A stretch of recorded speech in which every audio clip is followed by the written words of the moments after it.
बहुत दुख की बात है और बहुत दर्दनाक की बात है। आज महाप्रभु श्री जगन्नाथ जी का रथ यात्रा है और रथ यात्रा शुरू नहीं हुआ। हमको पता चला रथ यात्रा शुरू नहीं हुआ, महाप्रभु जी का रथ खींचा नहीं गया, उससे पहले स्टाम्पेड शुरू हो गया और उस स्टाम्पेड में 3 आदमी अब तक मृत्युवरण कर चुके हैं, मर चुके हैं और 200 से ज़्यादा लोग घायल होकर मेडिकल एम्बुलेंस आ रहे हैं। बड़े दुख की बात है, रथ यात्रा शुरू नहीं हुआ, कुछ कार्यक्रम जगन्नाथ जी का स्टार्ट नहीं हुआ, उससे पहले स्टाम्पेड होता है और 3 अनमोल जीवन चला जाता है। इसका व्यवस्था के ऊपर आँच आता है, व्यवस्था के ऊपर सवाल आता है। बार मुख्यमंत्री जी की मीटिंग कर रहे हैं, आइन मंत्री मीटिंग कर रहे हैं, 15 दिन से ज़्यादा दर्जनों ऑफिसर पूरी में डेरा दे रहे हैं। पिछले साल भी इसी वजह से 3 आदमी का मौत हो चुका था, उसको भी पूरी वासी उड़ीसा के लोग रिकल कर रहे हैं। जैसे गलती दोबारा राज्य सरकार जिला प्रशासन मत दोहराए, लेकिन पूरी का जो रिव्यू मीटिंग है उसमें पूरी आके आदमी का कोई बात नहीं सुना। कैसे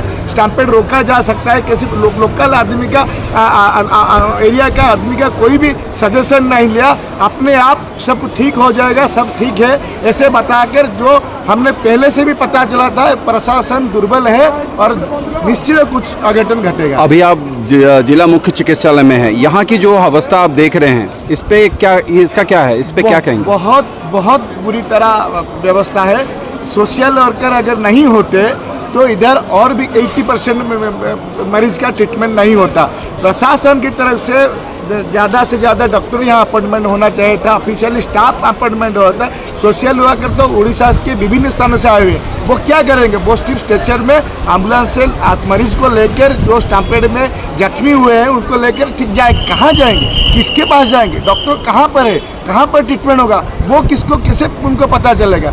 वो जो व्यवस्था है हेल्थ मिनिस्टर को बार बताया गया है, वो इधर एक भी आप कोटेशन भी नहीं पाएंगे, एक भी लिखा नहीं पाएंगे इस तरफ जाने से ट्रीटमेंट होता है, इस तरफ जाने से ट्रेसिंग होता है, कुछ भी कैटलॉग नहीं लगा हुआ है। जो सोशल वर्क है वो भी मरीज को लेके कहाँ जाएगी, किसके पास जाएगी, डॉक्टर कहाँ पर बैठा है वो भी उनको मिल नहीं रहा है।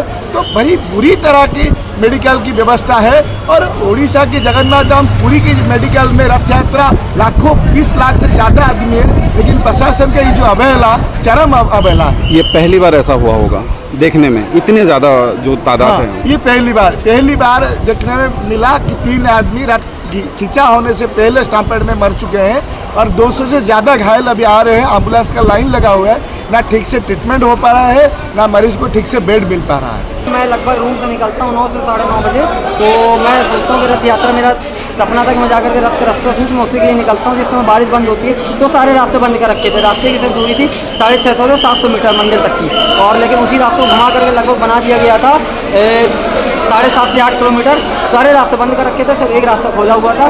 तो हम लोग उसी रास्ते से जाते हैं, तो उस रास्ते से जैसे हम आगे जाते हैं 2-3 मिनट बाद वहाँ पर भगदड़ मच जाती है।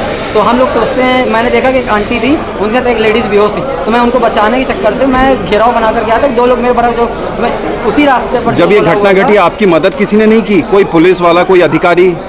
नहीं, मदद करने के लिए सिर्फ एक आंध्रा का लड़का आया था और उस लड़के ने मुझे कम से कम 25 से 30 बार घसीटा था, और बल्कि वहाँ पर एक पुलिस वाला भी आया था। मुझे अच्छे से माइंड में आ रहा है, मैं उसका पैर पकड़ के जब आगे आने की कोशिश करा तो उसने मेरा हाथ छोड़ा दिया, पैर मत घसीटे। उसने हाथ 2-4 बार घसीटे, मैं बाहर नहीं, उसने छोड़ दिया। बल्कि इससे अच्छा आंध्रा का लड़का जिसने मेरी मदद की। लेकिन मैं दिल से धन्यवाद करता हूँ यहाँ आर्मी जो लगी हुई है, उन्होंने आकर के पूरी जो मामला था उसको पूरा आसपास में कोई पुलिस वाला, आसपास में कोई आसपास में जो पुलिस वाले तैनात थे, आपने उनसे कोई? आसपास में कोई पुलिस वाला नहीं था। थोड़ा सा आगे 200-300 मीटर आगे थे, मैंने उनसे बोला जाओ आगे जाओ, भगदड़ मच गई है, यहाँ पर आराम से बैठे हो, तुम लोग यहाँ क्या कर रहे हो? तो बोला मेरी ड्यूटी है, मैं यहीं पर ही रहूँगा। वहाँ पर कोई बैरिकेड करके नहीं रखा था, सिर्फ एक रास्ता खोला। वो सबसे बड़ी भगदड़ का रीजन था यहाँ का पुलिस प्रशासन, क्योंकि वो एक्टिव नहीं था उस चौराहे पर। अभी यहाँ पे आपका कौन है? हॉस्पिटल में आप आए हुए हैं? हॉस्पिटल में था कि अभी आगे हम लोग, मेरे माइंड में बार-बार वही अंकल आ रहे थे जिसको मैंने देखा था, मुँह से झाग छोड़, मुझे नहीं लग रहा था कि शायद वो बच्चे भगवान के ऊपर से बच गया हूँ। तो मैंने इसी चक्कर से उनको देखने के लिए आया, उसी रास्ते पर। जब वापस मैं उस रास्ते पर आने की कोशिश करता हूँ तो पुलिस वाले मना करते थे। मैं उससे पूछता हूँ तो भाई आगे सब ठीक थे, जितने लोग सब बच गए? कह रहा भाई मुझे कोई जानकारी नहीं, मैं वहाँ गया, मेरी ड्यूटी यहीं पर थी। मतलब एक बार पुलिस वाले वहाँ देखने तक नहीं गए व्यक्ति सही सलामत था या नहीं था। देश दुनिया की ताज़ा खबरें और वीडियोस के लिए अभी डाउनलोड करें पत्रिका ऐप।